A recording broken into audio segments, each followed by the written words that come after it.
good, YouTube? Welcome back to another video, and today we're going to be watching some top 10 most impactful anime rage. Obviously, I got too hyped last time. I got a little too hyped on the other one. Yeah, I got a little too hyped up. Just a little bit, maybe more than just a little bit. I got too excited. It's the rage moment. I'm sorry. What else to say? The minute when the characters go beyond pissed.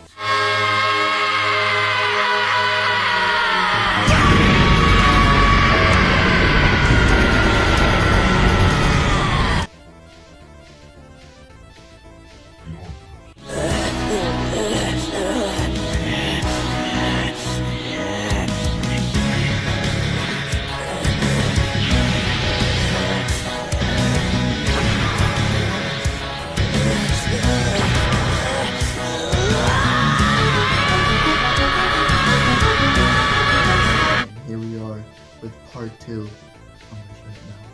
I'm gonna be quiet because last time my intro was damn too long. So let's get to it. I'm gonna press play.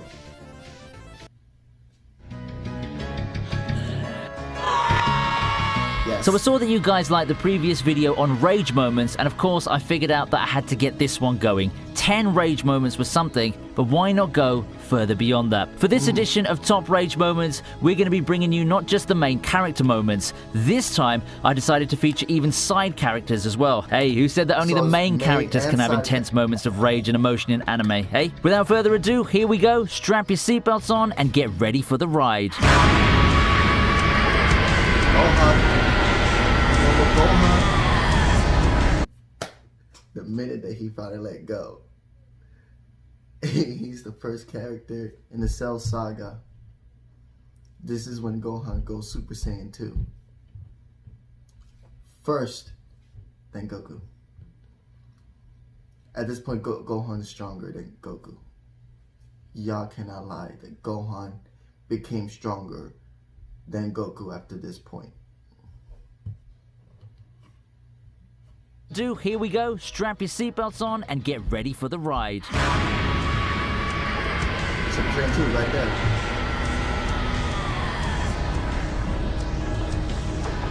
Even he noticed it. We begin things with a classic, Gohan's rage moment during the Cell arc. Things take a turn for the worse in Cell's battle against Gohan. Realizing that nothing seems to be working as far as awakening Gohan's latent powers, Cell decides to create smaller blue versions of himself. The Cell Juniors get the job done with ease, being more or less perfect imitations of Cell's powers. Yep. Despite Gohan's anger, it still wasn't enough though. The breaking point comes when Android 16 gets crushed by Cell after words of encouragement. Realizing that it's fine to go wild and fight to defend his loved ones, Gohan reaches his limit and creates a moment that would soon become a trademark of this arc. The death of Android 16 enrages Gohan to the point of unlocking Super Saiyan 2. To say that Gohan became very angry is a gross understatement. You can just feel the emotional outpouring watching this scene, and you can tell that he really had enough and that Cell is gonna pay. He quickly defeats Cell Juniors with his newfound power, but the battle with Cell is far from over. You'll just have to rewatch this arc for that. For those who are Dragon Ball fans, you know you want to rewatch that moment.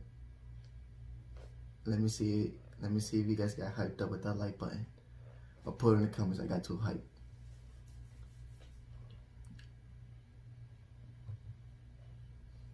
Cell is gonna pay. He quickly defeats Cell Juniors with his newfound power, but the battle with Cell is far from over. You'll just have to rewatch this arc for that.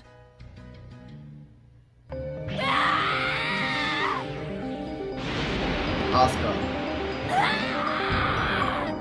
At number 9, we have Asuka in End of Evangelion. For much of the Evangelion series, I'd say that Asuka got the shaft. She may be one of the forerunners in one of the most long-lasting waifu wars in anime history, but her actual on-screen performance is, let's just say, it's lackluster. She does have a moment of glory in End of Evangelion after overcoming her mental hurdles and reaching a state of full synchronization with Eva 02. With that, she proceeds to do battle with MP Evas and manages to win in a commanding rewarding victory that we haven't seen out of her in episodes, at least at first. Alas, the show had to end for her, and she gets pierced by the spear of Longinus, but even as she goes down, her rage seemingly wills her on before she gets put down for good. But don't tell me that the preceding rage moment was not something that stayed in your minds for a very, very long time.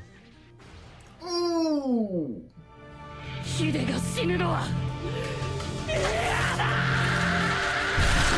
Up next, in 8th place, is Kaneki's rage moment.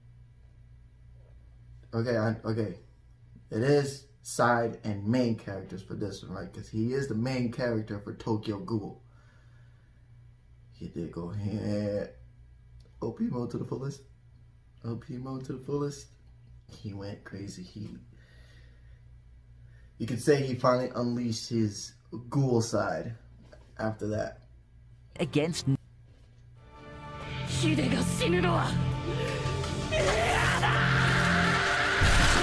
Up next, in 8th place, is Kaneki's rage moment against Nishio. Despite the impression that his gentle appearance at first glance may give, knowing the nature of Tokyo Ghoul would clue everyone in that Kaneki would have one of those moments right up his sleeve. We didn't have to wait long to see the inevitable, as Kaneki unleashes his rage onto Nishio in episode 2. Certainly not one of the scenes for the faint-hearted, as we're all gifted with some of the more egregious censoring on anime courtesy of the negative colors. Just buy the Blu-ray, they say. Nonetheless, the moment still remains a memorable one thanks to Kaneki's voice acting, the way his Kagune appears, and the overall violence that the resulting beatdown entails. Hold up. What's her name again? I totally forgot. But, alright, I forgot her name. But I don't care. Yo, help. I can't read the butler's back. Yo. She went crazy. She unleashed her full vampire side. She regretted it, having that she's a vampire, but after this moment,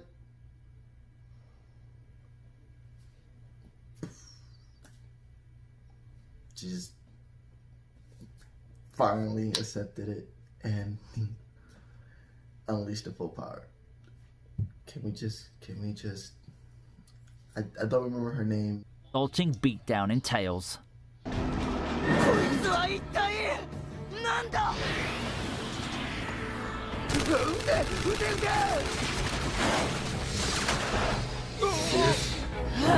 With Harrison's plethora of characters who just simply ooze badass and edge, you'd expect the series' most impactful rage moment to come from someone like Alucard or Anderson. However, in my opinion, the most impactful one of them belongs to Seras Victoria. Yeah. I think that it's the flashback beforehand. That and the fact that Seras, one of the sweetest and most pure-hearted characters in the series, really was is. responsible for one of the most intense rage moments in the show. It kind of caught me by surprise, actually. Thanks to Pip's sacrifice in the losing fight against Zorin Blitz, Seras gets saved, but Zorin resumes his relentless assault. After the Millennium Vampire insults Pip, Seras decides to finally drink Pip's blood. This lets her restore herself and to unload a can of ass-kicking, ultimately taking down Zorin. You really shouldn't have insulted Pip.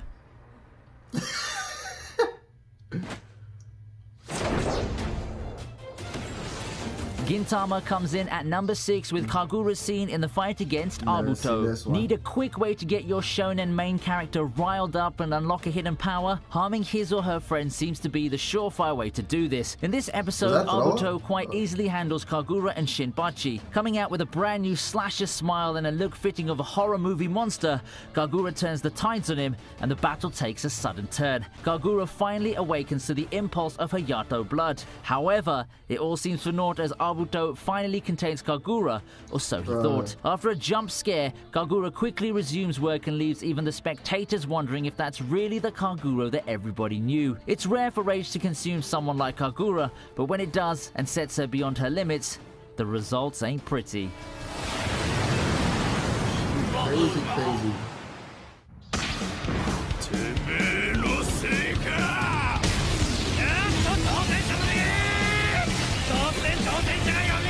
Never expected a series like Hajime no Ippo to have one of these, and here it is. Coming up at number 5 is Takamura's shining moment. Coming into the fight against the undefeated Hawk, Takamura seems to have found his perfect match. Finally, Takamura gets paired with someone just as loud and boisterous as him, and his American counterpart Hawk can sure walk the walk when it comes to settling things in the ring. In terms of intensity, Hawk has no peer, but it's Takamura finally tapping into that intensity and rage that keeps him in the game and ultimately gets him on top. Talk about beating someone at their own game. At the fight's darkest moment, it's Takamura's unstoppable rage that allows him to finally turn the tides. The blue eyes say it all. The intensity has been turned up to such an extent that it allows him to finally settle the score and put an end to the undefeated streak of Brian Hawk. The scene featuring decisive punches fueled by his complete rage is something that Hajime no Ippo fans will remember forever. Oh. Oh. Why can't boxing be like that? Roy. 所詮人間混乱してろ They say never to play with fire, and Envy learns that lesson with a first-hand experience in one of the plentiful scenes that helped cement Full Metal Alchemist Brotherhood as the highest-rated anime on my anime list. Sorry, interspecies reviewers fans. As if I was debating if I should choose this moment or the battle with lust, I think that this fight just gets a slight edge because of its pure raw emotion. It's in this fight against Envy where you can fully see what extent a pissed-off Mustang can do. The death glare the Colonel gives to Envy is just telling, and he proceeds to deliver an execution, battering Envy with snap after snap of his fire powers. The result? A completely charred homunculus that's utterly helpless against Mustang. Bro. Is this revenge for Maze Hughes? Who knows?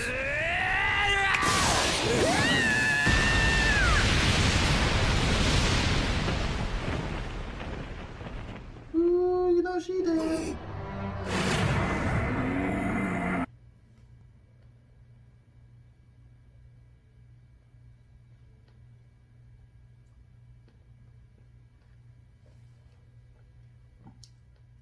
Everyone knew that they were in trouble once he got pissed. Don't know this is before or after Ace died.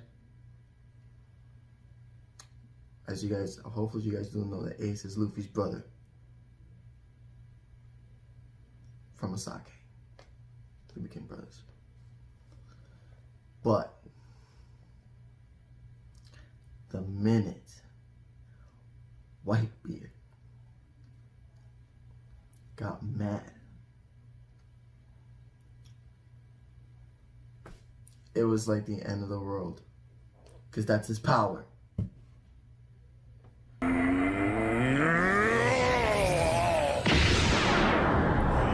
Look at that! Need any proof to see how badass Whitebeard is and that he's a person that you would never ever want to piss off? Akainu gets a first-hand experience of it. In the scene, Whitebeard appears behind the Admiral, his towering and shadowy presence overwhelming. Akainu certainly heard boss music, and at that point, he would have known that he was screwed. Whitebeard then proceeds to show Akainu who's the boss by delivering a devastating beatdown, absolutely wrecking him and showing everyone the difference between an Admiral and a Yonko. How a dying Whitebeard manages to do this is simply amazing. Akainu having survived the ordeal is an even more amazing feat by itself, and it had people call him bullshit.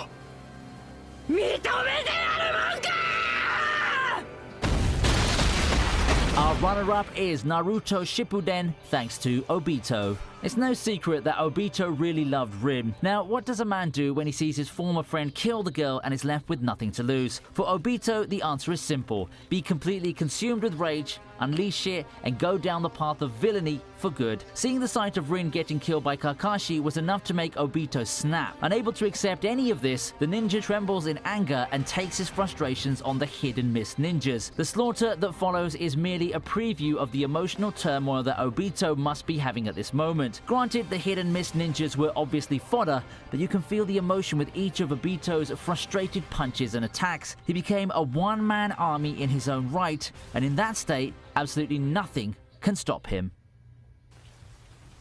Well then. Hold up.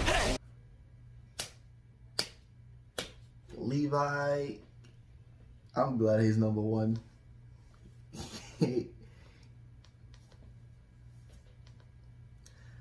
When it comes to Titans, Levi is always OP. I'm just putting that out there. Levi is always OP. Doesn't matter. He's always OP, and he's only human. Now, like Eren, when he's also a Titan, he is just human.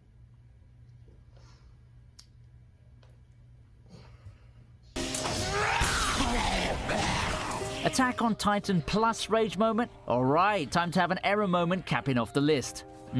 Not really. Rage and Fury aren't exactly the traits that you would associate with Levi, but Attack on Titan's No Regrets OVA showed us one of the moments of peak rage, and it came from none other than the supposed calm and stoic Levi. Seeing those dead people who meant so much to him completely set him off, and Levi quickly went to work the only way he can. Quick massacre and decimation of Titans. It's rare that you see Levi with this much emotion, but there it is. You could also tell that while he massacred the Titan, he was seemingly prolonging the bloodbath, prolonging the pain, as if trying to torture the hapless monster and making it feel every bit of his emotional scars. Looks like Levi and Eren aren't too different after all.